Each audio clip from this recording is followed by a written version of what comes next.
Morning everyone, this is the Kansal and स्वागत है आपका daily news analysis for beginner series के आज के सेशन में। इस सीरीज में हम इकोनॉमिक टाइम्स की हर न्यूज को with concepts, fast story and in depth explanation cover करते हैं। तो ये सीरीज बिगिनर्स के लिए बिल्कुल एप्ट है जो अपनी न्यूज़पेपर रीडिंग हैबिट को बिल्ड कर रहे हैं, और एज अ न्यूज़पेपर उन्होंने इकोनॉमिक टाइम्स को चूज किया है। तो स्टार्ट करेंगे फर्स्ट न्यूज से। FPI is bet big gain big. तो इसके अंदर एफपीआई का मतलब, सबसे पहले अगर आप कोई भी न्यूज के अंदर किसी टर्म को देखें, किसी शॉर्ट फॉर्म को देखें या किसी कंपनी के नाम को भी देखें, तो उसका बेसिक मतलब क्या है। अगर कंपनी के नाम है तो आप वो कंपनी का बेसिक बिजनेस क्या है, तो उसको आपको जरूर जानना चाहिए। तो एफपीआई का मतलब हम समझ लेते हैं, एफपीआई का बेसिकली फुल फॉर्म है फॉरेन पोर्टफोलियो इन्वेस्टमेंट। तो इन्वेस्टमेंट का ये टाइप है, तो हम सबसे पहले इन्वेस्टमेंट के टाइप्स को समझते हैं जिस टाइप के अंदर ये आता है। तो इन्वेस्टमेंट का टाइप हम बना रहे हैं कंट्रोल के बेसिस पे।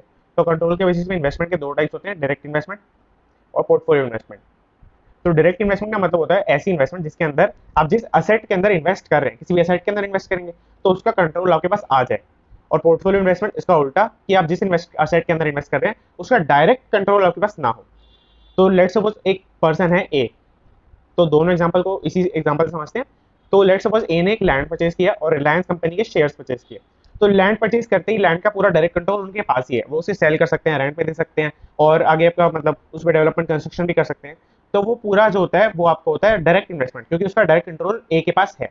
अब आगे अगर रिलायंस कंपनी के उन्होंने शेयर्स परचेज किए हैं, तो रिलायंस कंपनी के ऊपर उनका डायरेक्ट इम्पैक्ट नहीं है, हालांकि उनके पास रिलायंस कंपनी के शेयर्स हैं। तो ये होती है direct portfolio investment.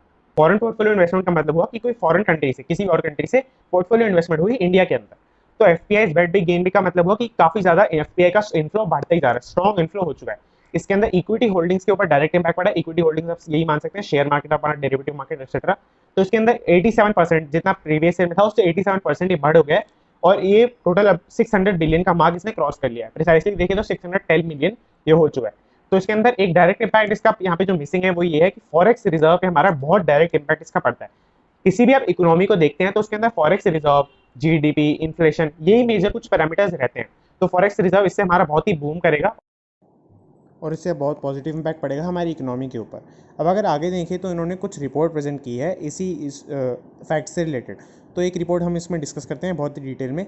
Financials dominate the FPI portfolio. तो इसके अंदर उन्होंने बताया है कि बैंक्स और फाइनेंशियल सर्विसेज में 32% इनका टोटल शेयर है।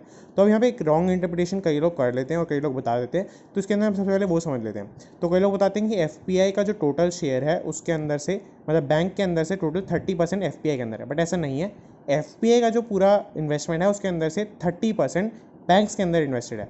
बैंक्स का अगर आपको सेक्टर समझना आता है, इसका मतलब होता है कि आपका बैंक जैसे एचडीएफसी बैंक हो गया, आईसीआईसी बैंक हो गया, एटसेट्रा, तो उनके शेयर्स या एज अ होल उनकी कंपनी। और आगे देखिए तो सॉफ्टवेयर सर्विसेज हैं, इसका जैसे 13% है, ऑयल एंड गैस का 10% है, एटसेट्रा। ऐसी बाकी हर कंपनी के अंदर है 2 से 3% तक भी हर कंपनी के अंदर इन्वेस्टेड है। आगे देखें तो सेकंड न्यूज़ पे चलते हैं। Companies helping staff warm up to office life again. तो इसके अंदर क्या हुआ है कि रीओपनिंग वर्क प्लेसेस से रिलेटेड ये न्यूज़ है। इसके अंदर कुछ कंपनी, यहाँ पे कुछ उन्होंने सेक्टर मेंशन किए, एफएमसीजी, ऑटो, रिटेल एट्सेट्रा। ये सेक्टर कह रहे हैं कि अब work from home not a viable option. तो वर्क फ्रॉम होम अब एक वायबल ऑप्शन नहीं रहेगा, मतलब इनको बुलाना ही पड़ेगा जो एम्प्लॉयज़ हैं उनको। अब आगे देखिए तो उन्होंने इनको इसको टर्म दी है वार्म अप डेज। तो यहाँ पे बताया हुआ है कि जो वैक्सीनेटेड एम्प्लॉयज़ हैं, जिनको बेसिकली वैक्सीन एडमिनिस्टर हो चुकी है, उनको फ्यू डेज अ वीक ये बुलाएंगे अब। तो ये पूरी न्यूज़ इसके अंदर ऐसा कोई कॉन्सेप्ट तो नहीं है, बट मैं आपको इसका डिस्कस कर लिया। अब आगे चले तो new IT rules finalised after consultation. तो उन्होंने बोला है कि न्यू आईटी रूल्स, जो मैंने आपको बताया था यहाँ पे कई बार अपनी रिपीटेड वीडियोस में, तो कि न्यू आईटी रूल्स आए थे, इनको सोशल मीडिया प्लेटफॉर्म्स को 26 मई तक इसको कंप्लाई करना था। तो उसके अंदर क्या हुआ है कि कई मीडिया प्लेटफॉर्म्स ने जो है कंप्लाई कर दिया है, न्यूज़ प्लेटफॉर्म्स ने कंप्लाई कर दिया है। तो क्या हुआ है कि गवर्नमेंट ने अब बोला है कि अब इसको जितना भी इम्प्लाई हुआ है कि कई लोग, जैसे कई सोशल मीडिया प्लेटफॉर्म्स ने इसके अगेंस्ट पिटीशन भी फाइल करी है, तो उसके साथ ही साथ अब इनको अब एम्प्लॉय कर दिया गया है, अप्लाई कर दिया गया इन रूल्स को। अब क्या हुआ है कि गवर्नमेंट ये भी कह रही है कि 2018 में जैसा हुआ,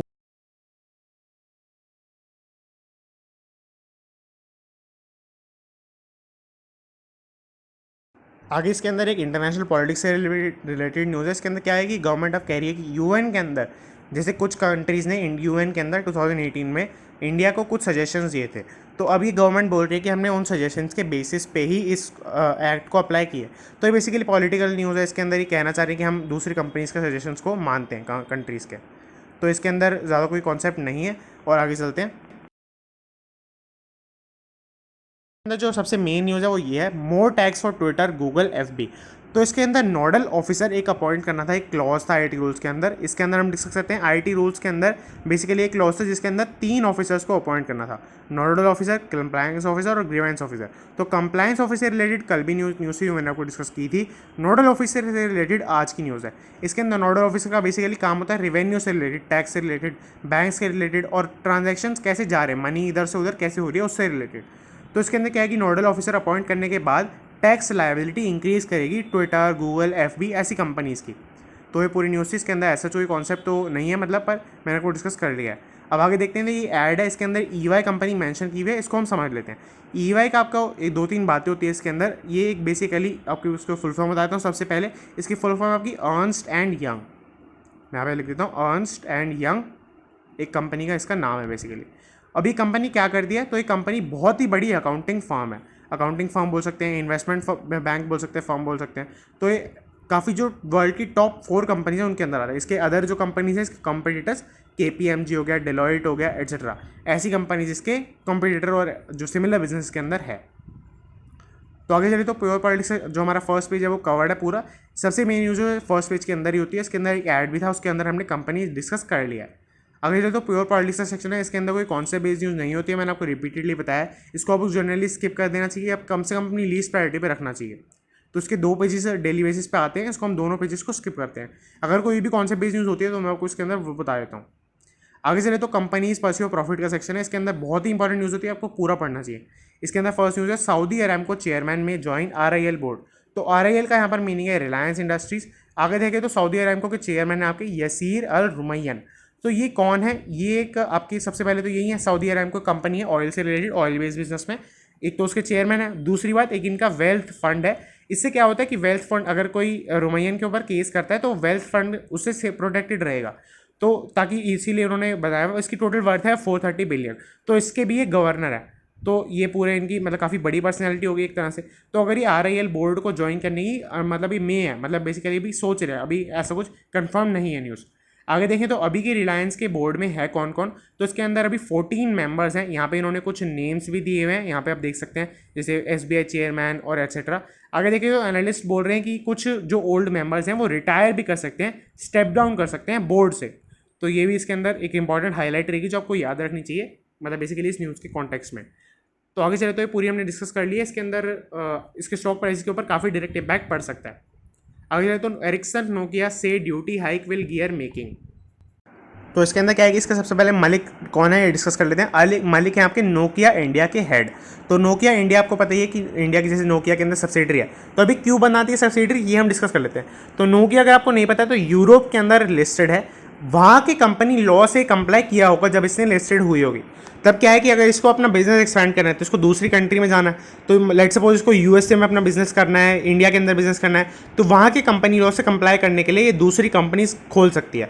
एक तो मेजर हो सकता है कि अपनी जो पॉलिसी है उसके अंदर ही जो एक चेंजेस कर ले, पर वो थोड़ा डिफिकल्ट होता है। तो एक अपनी कंपनी सब्सिडरी कंपनी खोलती है, जैसे नोकिया ने खोला नोकिया US से, ये आपका हो गया नोकिया इंडिया। तो इसके अंदर क्या है कि नोकिया इंडिया जैसे है तो वो इंडिया की कंपनी लॉ के कंप्लाई करेगी। तो आगे देखिए तो मैंने आपको डिस्कस कर लिया कि नोकिया इंडिया का मतलब यहाँ पे क्यों लिखा हुआ है। तो नोकिया इंडिया के हेड है आपके संजय मलिक, इनकी पूरी स्टेटमेंट हम समझेंगे। तो अब न्यूज़ के अंदर समझ लेते हैं क्या हुआ है कि कस्टम ड्यूटी 0 से, कस्टम ड्यूटी किन के ऊपर, इलेक्ट्रॉनिक कंपोनेंट्स के ऊपर, जैसे कोई छोटे छोटे पार्ट्स होते हैं जैसे आपके फ़ोन के अंदर भी होते हैं वो सब, तो 0 से अब 10 से 20% कर दी गई है अकॉर्डिंग टू। बढ़ाना चाह रहे हैं मैन्युफैक्चरिंग इंडिया के अंदर। दूसरी साइड पे कोई लोकल कंपोनेंट सप्लायर है नहीं, और तीसरी बात यहाँ पे कोई अगर आना चाह रहा है, यानी कि इंटरनेशनल बिजनेस से कोई आना चाह रहा है, तो उसके ऊपर आप इतनी इम्पोर्ट ड्यूटी वगैरह लगा रहे हो तो आप उसे डिस्करेज कर रहे हो बेसिकली इंडिया के अंदर बिजनेस करने से। तो ये पूरी न्यूज़ थी, मैंने आपको इसके अंदर डिस्कस कर लिया। तो आगे ET मार्केट सेक्शन है, ये बहुत इंपॉर्टेंट सेक्शन होता है। अगर आपको फाइनेंशियल मार्केट से रिलेटेड और ऐसे स्टॉक से रिलेटेड, फाइनेंस से रिलेटेड अपनी न्यूज़ को डिपेंड करना है, अंडरस्टैंडिंग को डिपेंड करना है, तो आपको ये जरूर पढ़ना चाहिए। तो इसके अंदर सबसे पहले न्यूज़ से स्टार्ट करेंगे, सेबी में open up commodity futures to FPI। तो FPI का मैंने आपको मीनिंग पूरा डिस्कस कर दिया है, अगर आपको याद है तो आप कॉमेंट में डिस्कस कर सकते हैं जब अभी, तो अगर आप चाहें तो इसको कमेंट के अंदर ड्रॉप कर सकते हैं इसकी फुल फॉर्म को। और आगे चलिए तो फ्यूचर्स के कॉन्सेप्ट को हम डिटेल में आज समझ लेते हैं। तो मैंने आपको एक दिन बोला था कि ऑप्शन मार्केट को एक दिन हम समझेंगे, तो उसके अंदर ऑप्शन मार्केट के अंदर 4 बेसिकली कंपोनेंट्स होते हैं, फॉरवर्ड, फ्यूचर्स, ऑप्शंस और आपके स्टॉक। तो इसके अंदर आप मेन जो आजकल चलते हैं फ्यूचर्स और ऑप्शन भी चलते हैं, क्योंकि ये रेगुलेटेड होते हैं, सेबी के थ्रू रेगुलेटेड होते हैं। तो फ्यूचर्स को हम समझते हैं बेसिक एग्जांपल से, गोल्ड के एग्जांपल से इसको हम समझेंगे। तो लेट्स सपोज एक पर्सन ए है, उन्होंने कॉन्ट्रैक्ट में एंटर हुए बी के साथ। उन्होंने क्या बोला कि आज का गोल्ड का प्राइस लेट सपोज चल रहे थे, जिस दिन उन्होंने डील करी 50,000 है, तो इन्होंने बोला कि इनको 1 kg गोल्ड परचेज करना है 50,000 रुपीज का। अब इन्होंने बोला कि 10 दिन के बाद, अब इन्होंने बोला कि 10 डेज के बाद ये परचेज करेंगे बी से, 10 डेज के बाद ये परचेज करेंगे बी से। तो अब ये क्यों हो सकता है कि लेट्स सपोज ए के पास पैसे नहीं थे, 10 डेज के बाद कहीं से पैसे आने वाले हैं, ये उसको पूरा ऐसा यकीन है कि कुछ हो सकता है, मतलब रेट्स के अंदर बढ़ सकता है, बढ़, तो इसको पूरा यकीन है कि रेट्स बढ़िया घट सकते हैं एक्सेट्रा, कुछ भी रीजन हो सकता है, बट ये कॉन्ट्रैक्ट हम समझ लेते हैं। तो इसने बोला कि हम 10 डेज के बाद 50,000 रुपीज पे जो कि 1 kg गोल्ड है उसको परचेज करेंगे। तो इसके लिए थोड़ा सा प्रीमियम पे करना पड़ता है, वो प्रीमियम 50,000 का पार्ट ही होता है। तो उसके बाद क्या है कि अब 10 डेज के बाद ये पूरी जो 1 kg का गोल्ड है वो, तो इसके बाद क्या होगा कि 10 डेज के बाद एक को ही 50,000 रुपीज का गोल्ड लेना ही पड़ेगा। और अगर लेट सपोज गोल्ड का प्राइस बढ़ा होगा तो वो ऐसा भी कर सकता है कि वो गोल्ड को उसी प्राइस पे परचेज करे 50,000 पे, और जो बढ़ा हुआ प्राइस है लेट सपोज 52,000 उस पर अपना सेल कर दे और 2,000 का प्रॉफिट हो जाए। बट यहाँ पे दूसरा भी केस हो सकता है कि प्राइस गिर जाए, लेट सपोज 48,000 हो जाए, तो तब भी उसे 50,000 पे ही परचेज करना पड़ेगा। तो ये पूरी पूरा फ्यूचर्स का जो है कॉन्सेप्ट था। इसके अंदर क्या है कि कमोडिटी मार्केट, कमोडिटी का मतलब होता है सोयाबीन, जैसे आपकी चीनी, ऐसी चीजें भी स्टॉक मार्केट के अंदर उसके स्टॉक्स और डेरिवेटिव्स चलते हैं। तो ये ऐसे जो इसके जो फ्यूचर्स हैं, लेट्स सपोज गोल्ड के अंदर आप इसको फ्यूचर को या कुछ भी कमोडिटी को जैसे सोयाबीन वगैरह रख के देख सकते हैं। तो ऐसी जो कमोडिटी का फ्यूचर्स है, कमोडिटी का फ्यूचर मार्केट है, वो उसको एफपीआई के लिए ओपन अप करने की बात चल रही है, मतलब कर सकता है सेबी, अभी किया नहीं, यहाँ पे मे ओपन लिखा है तो मतलब कर सकते हैं। आगे देखें तो अनलाइक फाइनेंशियल प्रोडक्ट्स होते हैं जैसे स्टॉक हो गए, बॉन्ड्स हो गए एक्सेट्रा, ऐसी चीजों के अलावा कमोडिटी मार्केट के अंदर भी एंटर करने की सोच रहे हैं, मतलब यही मैंने आपको जो ऊपर बताया फ्यूचर्स कॉन्ट्रैक्ट के अंदर। तो जो फर्स्ट न्यूज हमारी कवर्ड है, आगे चलते हैं analyst mount bullish weeds on RIL ahead of AGM. तो एजीएम में आपको बताया था कल भी की एनुअल जनरल मीटिंग, तो इसके अंदर क्या होता है कि कंपलसरी इवेंट होता है, कंपनी को ऑर्गेनाइज करना होता है, इसके अंदर हर शेयर होल्डर प्रेजेंट होता है ताकि वो अपनी कुछ प्रोस्पेक्ट्स को डील कर सके। एनुअल जनरल मीटिंग के अंदर आपकी जो एनुअल रिपोर्ट है, फाइनेंशियल रिपोर्ट, वो भी प्रेजेंट की जाती है एक्सेट्रा। अब यहाँ पे देखें तो streets anticipating details on retail and digital business, update on the Saudi Aramco deal. तो सऊदी अरामको का डील वही मैंने आपको ऊपर बताया कि इसके जो आपके जो यहाँ को नाम यहाँ पे रोमैयन है, इनका नाम मैं नाम यहाँ पे मैंने आपको ऊपर बताया भी था कि यहाँ पे जो यसीर अल रुमैयन है, ये जो आपका बोर्ड ऑफ डायरेक्टर है उनको ज्वाइन करेंगे। तो इसके अंदर यही बताया हुआ कि इसकी वजह से एनालिस्ट ये बोल रहे हैं कि बुलिश बीट यानी कि बढ़ेगा स्टॉक का प्राइस रिलायंस इंडस्ट्रीज का। यहाँ पे स्ट्रीट जब भी लिखा हो, स्ट्रीट का मतलब होता है आपका दलाल स्ट्रीट। दलाल स्ट्रीट वो स्ट्रीट है जिसके ऊपर बॉम्बे स्टॉक एक्सचेंजेस का प्रेजेंट है। तो इसके अंदर ये बेसिकली मतलब होता है इन्वेस्टर्स के, कि इन्वेस्टर्स जो एंटिसिपेट कर रहे हैं कि बढ़ेगा प्राइसेस। तो अगर आगे चले तो चार signals pause in metal rally. तो मेटल जो प्राइसेस स्टॉक है वो बढ़ रहे हैं। निफ्टी मेटल यहाँ पे इन्होंने बताया, निफ्टी मेटल एक बेसिकली सेक्टर बेस्ड इंडेक्स है। इसमें क्या होता है कि मेटल की टॉप कंपनी निफ्टी के अंदर जो है, एनएससी के अंदर जो है, वो है इसके अंदर उसका इंडेक्स है पूरा। तो इसके अंदर क्या है कि यहाँ पे जो निफ्टी मेटल है वो काफी टाइम से, यानी कि उन्होंने बताया हुआ जून 2022 से इंक्रीज कर रहा है रेगुलरली, और अब बढ़ के आपका 5,000 करीब पहुंच चुका है। तो क्या हुआ है कि कुछ टाइम से इसके अंदर फॉल दिखना शुरू हो चुका है। यहाँ पे आप मान सकते हैं कि करीब करीब आपका जून के स्टार्टिंग से इसके अंदर फॉल दिखना शुरू हो चुका है, 18 दिन से लगातार। और अब मैंने आपको चार्ट के अंदर जैसे थोड़ा सा हेज बनाया हल्का सा, इसके अंदर क्या है कि इतना टाइम से इंक्रीज कर रहा है और अब डिक्रीज करने लग रहा है। तो इसके अंदर यहीं पे था कि एक पॉज है। कुछ एनालिस्ट तो कह रहे हैं कि ये बिल्कुल डिक्रीज करता ही रहेगा, क्योंकि जैसे जैसे ओपन होंगे और आपका रोबोट्स के ऊपर शिफ्ट होएगा तो मेटल का इंडस्ट्री डिक्रीज करेगा। और दूसरे कह रहे हैं कि एक पॉज है मेटल रैली के अंदर, अभी थोड़ा सा ब्रेक ले रहे हैं और वापस से इसके ऊपर सर जाएगा और ये काफी ज्यादा बूम करेगा। तो यहाँ पे मिक्स्ड रिएक्शन है, इसके अंदर कोई कॉन्सेप्ट न्यूज नहीं है। तो आगे चले तो use dips below 15,400 to buy quality stocks. तो इसके अंदर बेसिकली स्मार्ट इन्वेस्टिंग का पेज होता है, इसके अंदर इन्वेस्टिंग से रिलेटेड डिप्स होती हैं। इसको आपको अवॉइड करना तो नहीं चाहिए, पर आपको लीस्ट प्रायोरिटी पर अपनी रखना चाहिए। या लेट्स सपोज आप ईटी मार्केट सेशन अगर आपने पढ़ लिया पूरा तो आप उसको पढ़ सकते हैं, आपको इजीली समझ में आ जाएगा। ईटी फाइनेंशियल इंक्लूजन समिट, तो ईटी का एक पूरा इवेंट होना है इकोनॉमिक टाइम्स का। इन्होंने बताया भी हुआ यहाँ पे लास्ट में कि आपका ये है 15 to 16 जुलाई को है। अगर आप चाहें तो रजिस्टर कर सकते हैं, यहाँ पे क्यूआर कोड भी सीधा स्कैन भी कर सकते हैं। तो इसके अंदर क्या है कि कुछ ये रिपोर्ट्स प्रेजेंट करते हैं, एनालिस्ट को बुलाते हैं और कई इंटरव्यूज वगैरह भी इसके अंदर लेते हैं। तो इन्होंने हमें बताया भी कि क्या क्या इसके अंदर होता है। तो इस पेज के अंदर कोई कॉन्सेप्ट बेस्ड न्यूज नहीं है। तो आगे चले तो कोविड-19 इम्पैक्ट फार्मा एंड कंपनी, इसके अंदर भी कोई कॉन्सेप्ट बेस्ड न्यूज नहीं है। जैसे यहाँ पे Twitter and Google FBS starring at high tax bills, तो इन्होंने यहाँ पे यही बताया कि जैसे टैक्स जैसे इंक्रीज कर सकता है, क्यों, क्योंकि नोडल ऑफिसर अपॉइंट कर लिया है उस वजह से। अब यहाँ पे बताया हुआ why we need more foreign vaccine, तो फॉरेन वैक्सीन क्यों जो है चाहिए। तो यहाँ पे कुछ रीजन हम डिस्कस कर लेते हैं, क्योंकि इससे डायरेक्ट इंपैक्ट पड़ता है जो आपके फाइजर हो गया, मॉडर्ना हो गया, इन कंपनी एक्सेट्रा के स्टॉक पे, क्योंकि फॉरेन वैक्सीन प्रोड्यूसर्स आपके और कोई तो है नहीं, फाइजर मॉडर्ना यही है। तो इन्होंने बोला है वायरस म्यूटेशन, वायरस म्यूटेशन के अंदर इसके आपका कि हर जो वर्ल्ड के अंदर काफी सारे अलग अलग वायरस के म्यूटेशंस आ रहे हैं, कि जैसे कोई अगर आपने सुना हो कहीं पे .1.617 एक म्यूटेंट है जो सबसे डेडली माना जा रहा है कोविड का ही। कोविड के अंदर भी 6-7 म्यूटेंट्स अब निकल चुके हैं, जैसे कई को नाम दिया जाता है, जैसे इंडिया का वेरिएंट, ब्राजील का वेरिएंट, जापान का वेरिएंट एक्सेट्रा। तो इन वेरिएंट्स की वजह से पूरी न्यूज़ पूरा जो ये फॉरेन वैक्सीन की डिमांड बढ़ रही है। आगे चले तो वैक्सीन कॉकटेल की वैक्सीन का ट्रेंड बढ़ रहा है, और मतलब लोग जैसे आपको अगर आपने वैक्सीन लगवाने गए हो या देखा हो तो वहाँ पे कुछ पोस्टर्स लगे होते हैं जिसके साथ लोग फोटो खिंचवाते हैं। तो ये बेसिकली ट्रेंड बनता जा रहा है कि अगर आपने वैक्सीन लगवा ली है तो आप एक ग्रुप का पार्ट बन जाते हैं जिन्होंने वैक्सीन लगवाई है। जॉनसन एंड जॉनसन भी अपनी जो वैक्सीन की पाइपलाइन यहाँ पे इसके अंदर है कि जॉनसन एंड जॉनसन अपनी वैक्सीन ला रहे हैं, फाइजर, कोवोवैक्स, जाइडस कैडिला, ये भी मतलब सारी वो कंपनीज वगैरह हैं जो अपनी वैक्सीन लेके आ रही हैं। तो आगे चले तो despite the pandemic property deals in Delhi posh areas rise to 3 year high. तो इसके अंदर बताया है कि अभी कुछ टाइम के अंदर अंदर ही 3 ईयर हाई पे चली गई है प्रॉपर्टी डील्स। कहाँ पे? कुछ दिल्ली के पॉश एरियाज में, जैसे साउथ दिल्ली के कुछ एरियाज हो गए वहाँ पे। तो इसके अंदर क्या है कि पैंडेमिक के बावजूद भी ऐसा हुआ है, तो एक कंपनी के अंदर एक अच्छी साइन की बात होती है। बेसिकली जितना एक कंपनी या पूरी इकोनॉमी इंफ्रास्ट्रक्चर के अंदर, या आपके अगर कोई सेक्टर देखिए मैन्युफैक्चरिंग सेक्टर के अंदर, सेकेंडरी सेक्टर के अंदर, और आपका बेसिकली टर्शियरी सेक्टर के अंदर, इन सब के अंदर जितना ज़्यादा शिफ्ट मारती है एग्रीकल्चरल सेक्टर से, तो उतना उस कंपनी के इकोनॉमी के लिए ओवर लॉन्ग टर्म वो अच्छी बात होती है, अनलेस एंड अनटिल उसको एग्रीकल्चर के लिए काफ़ी ज़्यादा इंपोर्ट्स ना करने पड़े। तो ये पूरी मैंने आपको न्यूज़ कर ली है, इससे रिलेटेड पूरी जो आर्टिकल है, पूरी न्यूज़ है। इसके अंदर क्या है कि कुछ रिपोर्ट प्रेजेंट की है कि किस किस कंपनी ने कैसे कैसे over the period of time, जैसे कुछ कंपनी का 10% तक ग्रोथ भी हुआ है, कोई कंपनी 16% से घटी भी है किसी की सेल्स, और आगे चलें तो 32% से भी घटी है एक कंपनी की सेल अगर हम देखें तो ऑफिसर्स चॉइस। तो इससे क्या होता है कि इनके शेयर्स जो उनमें से लिस्टेड कंपनी है उनके शेयर्स पर डायरेक्ट इम्पैक्ट पड़ता है। तो आगे चले तो IMG plans to offer 1 hour delivery. तो आपने देखा होगा, मैंने आपको अभी कवर भी किया था कि IMG टाटा इंडस्ट्री ने उसको सब बाय कर लिया, सब्सिडरी बन चुकी है उसकी। तो अब ये प्लान कर रहे हैं कि 1 आवर डिलीवरी को स्टार्ट कर दें, कि अगर आपने कोई, ये बेसिकली रिलेटेड पूरी कंपनी है, ये क्या प्लान कर रही है कि 1 आवर डिलीवरी का प्लान लेके आए। इसके अंदर अगर आप जैसे बुक करते हैं तो 1 आवर के अंदर ये पूरी डिलीवरी कर देंगे इरिस्पेक्टिव ऑफ योर लोकेशन। तो यहाँ पे इन्होंने बताया हुआ पूरा, इसके अंदर ये इसके स्टॉक्स के ऊपर, टाटा के ऊपर काफी ज्यादा डायरेक्ट इम्पैक्ट बढ़ सकता है।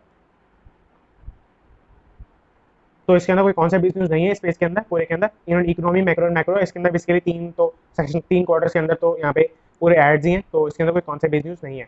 आगे चले तो एडिटोरियल का पेज है, इसके अंदर not having the have nots, और ये 2 और यहाँ पे एडिटोरियल है, अगर आप चाहें तो पढ़ सकते हैं। और अगर आप इसको और डिटेल में जानना चाहते हैं तो आप यूट्यूब के ऊपर सर्च करें, आपको कुछ अच्छा कंटेंट इसके ऊपर जरूर मिल जाएगा।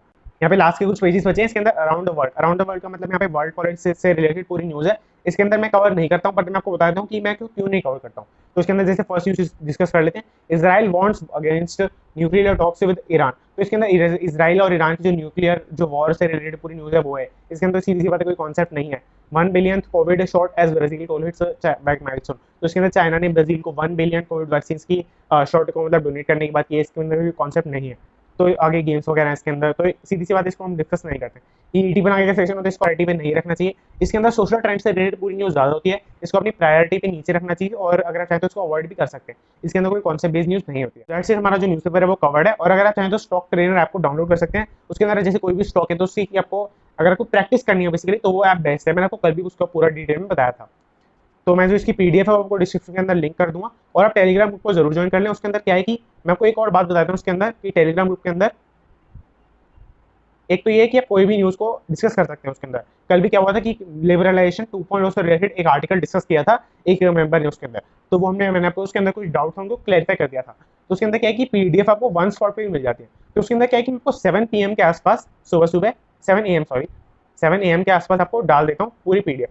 तो आप चाहें तो अगर आपको कुछ डेज हो चुके हैं, 15-20 दिन हो चुके हैं इसको देखते हुए, मेरी वीडियोस को या फिर न्यूज़पेपर है उसको पढ़ते हुए, तो आप इसको पहले ही खुद से थोड़ा थोड़ा कुछ आर्टिकल्स को पढ़ लें, तो आपको एक बेसिक आइडिया हो जाएगा और आपको समझ में आने लग जाएगा कि आपको कितनी अंडरस्टैंडिंग डेवलप हुई है।